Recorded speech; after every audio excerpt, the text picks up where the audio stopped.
Merci Jean-François d'être de retour dans la zone Country Rock et j'ai encore une fois, comme tous les mardis, le plaisir d'avoir Pierre-Paul Bézile-Lacasse de Lacasse et Associés avec moi. Bonjour Pierre-Paul. Bonjour Denis. Pierre-Paul, aujourd'hui on va plonger auprès de nos retraités et on s'en va vers un monsieur qui a 78 ans et 80 000 piastres de dette. Ça, c'est la seule information que j'ai, soit dit en passant. Et on part avec ça, là. J'ai hâte de voir, parce que ça m'intéresse, parce que rendu à cet âge-là, les ressources financières sont plus les mêmes, mais plus du tout, là. Ben exactement. En temps normal, hein, les ressources financières sont pas les mêmes. Ce monsieur-là est venu nous voir, comme tu as dit, 80 000 sur 2 cartes puis une marge de crédit. Donc, c'est pas banal là, d'avoir... on parle pas d'une hypothèque sur une maison. Là. On parle vraiment de cartes. Là. OK. C'est du court terme qu'on appelle là, cette fois-ci. Oui, absolument. Puis c'est des dettes exigibles. Et ce monsieur-là, étant donné la situation, travaille pratiquement à temps plein, même, je dirais. À 78 ans, ce monsieur-là continue à travailler à temps plein à cause de ses dettes. Ben, il y a une partie volontaire de qu'est-ce que je vais faire si je travaille plus. Tu sais, c'est ça de plus en plus, j'en vois des gens qui viennent me voir, début 70, tout ça, qui travaillent encore, souvent à temps plein, encore en bonne santé, puis tu sais, quand on travaille, puis c'est un choix, puis c'est pour avoir du plaisir, puis c'est pour se rendre utile parce que ça nous fait du bien d'être là, puis d'être pertinent dans la vie des gens et tout ça, puis qu'il y en a qui vont faire du bénévolat qui fait le même effet, mais il y en a qui continuent de travailler. Et ça, c'est parfait.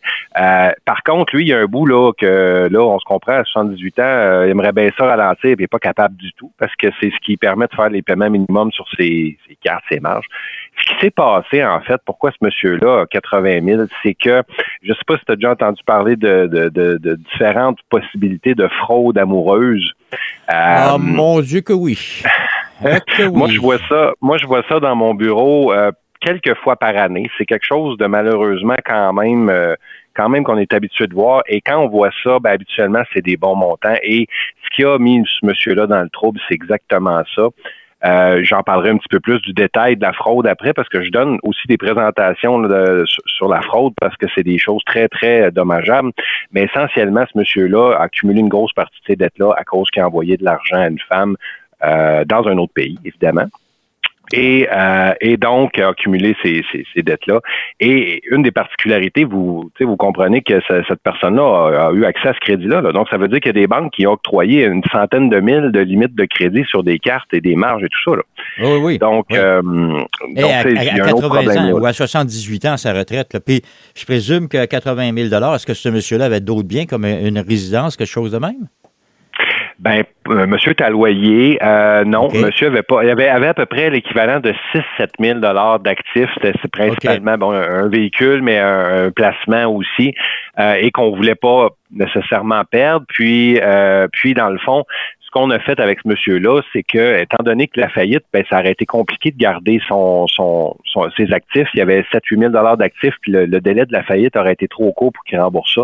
On a fait une proposition. Finalement, ça lui a coûté 12 000 et il est en train présentement de payer ça. Ça a été accepté par les créanciers. Il est en train de payer ça et il arrive et ça lui a permis aussi de diminuer grandement ses heures. Puis, d'ici 6 mois, il va arrêter complètement de travailler là et ça va rentrer avec ses rentes et tout ça. Ça va rentrer dans son budget. Là. Donc, on a réglé ce problème-là, mais ça l'amène effectivement la discussion, la première discussion, à savoir, ces gens-là, à la retraite, comme on a dit tantôt, il y a des gens qui vont faire le choix de travailler, puis moi, j'en vois de plus en plus, et je comprends ça à 100%. Moi, je me vois pas arrêter à 65 ans puis dire, je vais aller à la retraite, puis je travaille plus du tout. On veut faire ça progressif, on veut y aller selon l'énergie qu'on a, mais si on est habitué toute notre vie d'aider des gens puis de régler des problèmes, on a encore besoin de ça à 65, 70 ans. Oui. Ça appartient d'un équilibre de la vie, ça, quelque part. Travailler, c'est pas juste un chèque de paye, c'est également bonifier d'autres choses comme la vie sociale et aider les gens alentour à avoir de la valorisation, là.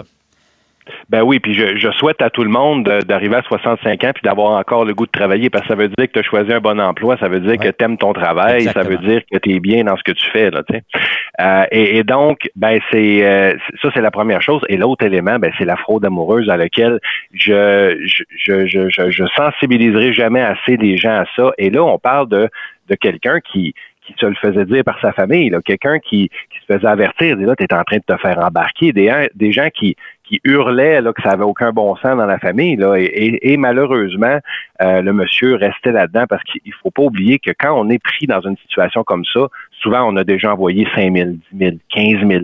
Il y a une partie de honte là-dedans la journée où on dit hey, je me suis fait avoir, là, oui, on veut stopper l'hémorragie, mais ça veut dire qu'on fait un deuil sur la relation qu'on pensait avoir créée. On fait un deuil aussi sur le fait qu'on va ressentir de la honte de s'être fait avoir, là. Donc c'est certain que de faire le switch, la transition vers j'arrête d'envoyer de l'argent puis je ne parle plus à cette personne-là, pour énormément de gens, c'est très difficile. Et même quand je vais faire des présentations là-dessus, il y a toujours quelqu'un dans la salle, au moins une personne qui lève la main et qui dit « Moi, j'ai quelqu'un dans ma famille. » C'est exactement ça. Il est en train de se faire avoir par quelqu'un d'autre dans un autre pays. Gars-fille, homme-femme, c'est la même chose. J'envoie des deux bords et il envoie de l'argent. Déjà 10, 15 000 d'envoyer. Puis il y a des gens qui ont beaucoup d'argent qui peuvent envoyer, qui s'endetteront même pas pour ça, là. Ouais. Donc, qui vont peut-être gâcher leur retraite. Absolument, à gâcher leur retraite, qui auraient pu faire des projets avec ça, que ce soit voyage ou autre, et qui ne peuvent pas, ou qui sont en train de s'en faire des projets de retraite. Et là, je parle de personnes de retraités, mais ça peut être, je l'ai vu pour des gens de 40, 50 ans aussi. Là. C'est pas nécessairement des retraités, ça touche vraiment tout le monde, ces fameuses fraudes amoureuses-là. Et contrairement à ce que les gens peuvent penser, c'est des stratagèmes incroyables, là. Les gens, on les voit, là, on parle pas d'échange à la lettre puis de prince du Nigeria, des anciennes fraudes là, qui sont plus très à la mode, là. On parle de gens qu'on voit en vidéoconférence, qu'on discute avec eux et qui ont des stratagèmes élaborés là, complètement fous. J'ai déjà vu des gens qui impliquaient des officiers de justice de l'endroit et c'était des vrais officiers. On pouvait aller suivre la trace. Donc, on appelait dans un aéroport, on parlait à quelqu'un qui était en charge d'un secteur dans l'aéroport qui confirmait que l'avion avait un problème puis que la personne avait besoin d'argent pour avoir son billet pour aller la rejoindre. Et donc, c'est des stratagèmes des fois qui impliquent des médecins de d'autres pays, qui implique des gens dans les aéroports, notamment parce que, il y a des billets de voyage qui se font acheter comme ça, de l'argent qui se fait envoyer pour dire, je vais aller le voir, mais j'ai pas d'argent pour le billet. Oui. C'est des choses qu'on voit fréquemment et sont créatifs, là, c'est complètement fou. Et les gens se font avoir parce qu'il y a un attachement émotionnel. C'est difficile de décrocher. C'est difficile à cause de la culpabilité aussi. Donc, il y a des gens qui ont bien de la misère. Et même dans mon bureau, on a déposé des dossiers pour leur protéger de leurs dettes. On a essayé de les sensibiliser le plus possible et ils continuent d'avoir des relations avec ces gens-là. Des fois, ils sont un peu plus prudents sur l'envoi d'argent, mais ils continuent d'avoir des relations. Fait que ils s'arrangent pour que ça continue le petit manège, malheureusement.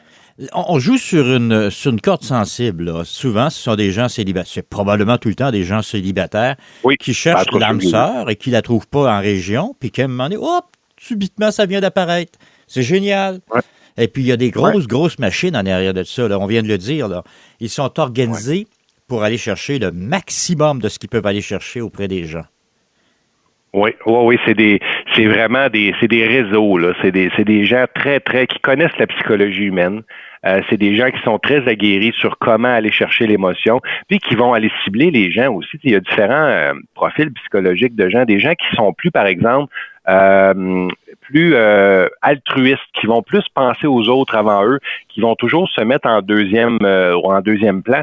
Ben, ces gens-là sont extrêmement vulnérables dans les types de personnalités. On parle des gens qui ont une agréabilité très, très forte. Là. Mais les gens qui ont une agréabilité très, très forte ne veulent pas déplaire, ne veulent pas et vont se mettre la culpabilité sur eux.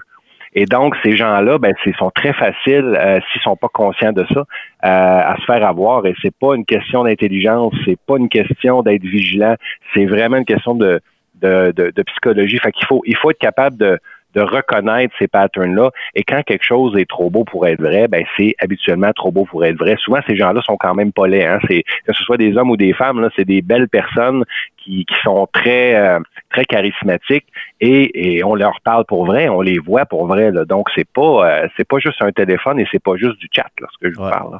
Et l'argent qu'on envoie à ces gens-là, on oublie ça, là, elle est irrécupérable. Sous aucune forme, c'est illégal, donc c'est un arnaque, excusez.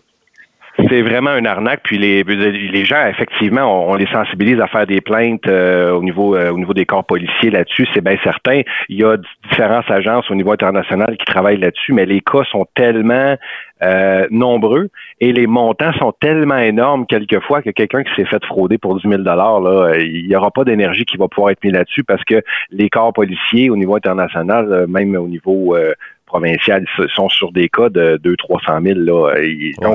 Donc c'est certain que ils se rendront pas. Et les fraudeurs qui agissent en grand volume le savent ça. Et donc, vont frauder des certains montants, mais vont préférer avoir un grand volume de gens plutôt que d'avoir une personne qui va leur envoyer 1 million, là, tu sais. Donc c'est très important d'être vigilant aussi auprès des personnes qu'on connaît de notre famille, des amis ou quoi que ce soit, surtout des personnes qui sont plus isolées, qui ont plus de solitude, qui ont moins d'habileté interpersonnelle. Ouais. Ben, ces gens-là vont souvent aller dans ça comme option, en fait, hein, qu'on connaît qu'il y a beaucoup de gens qui se rencontrent sur les sites de rencontres. Ben, si on a une rencontre de quelqu'un qui est dans notre ville, c'est pas pire.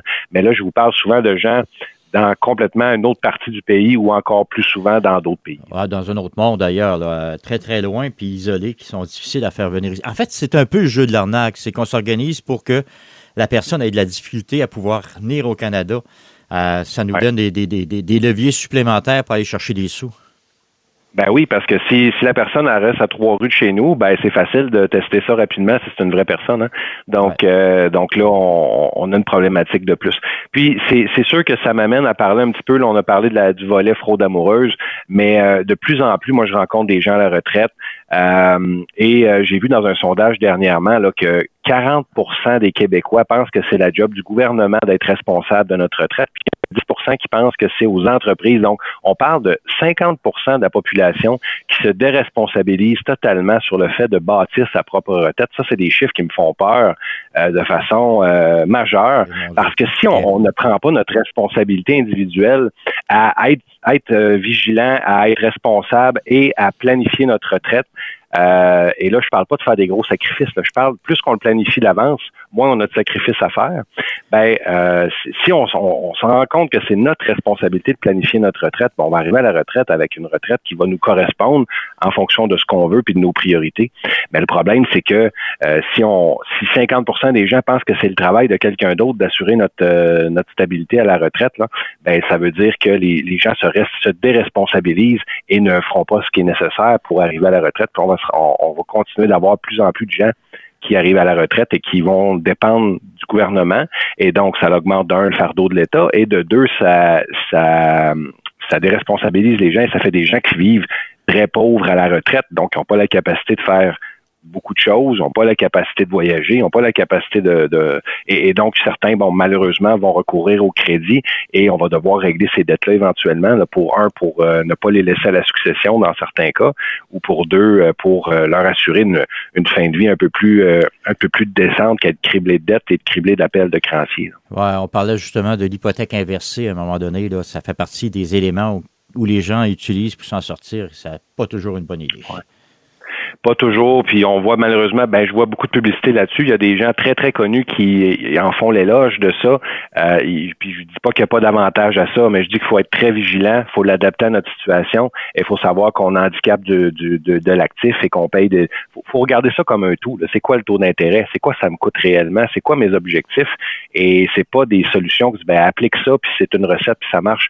Ça, si quelqu'un vous vend une recette qui marche toujours, là, c'est un bon indicateur que c'est pas bon. Posez-vous des questions et informez-vous, surtout, allez voir des professionnels. Vous allez voir que des fois, vous avez des mauvaises surprises. Là. Ouais. Pierre-Paul, déjà, c'est tout le temps qu'on a, il me semble qu'on vient de commencer. On va donner les coordonnées pour vous rejoindre.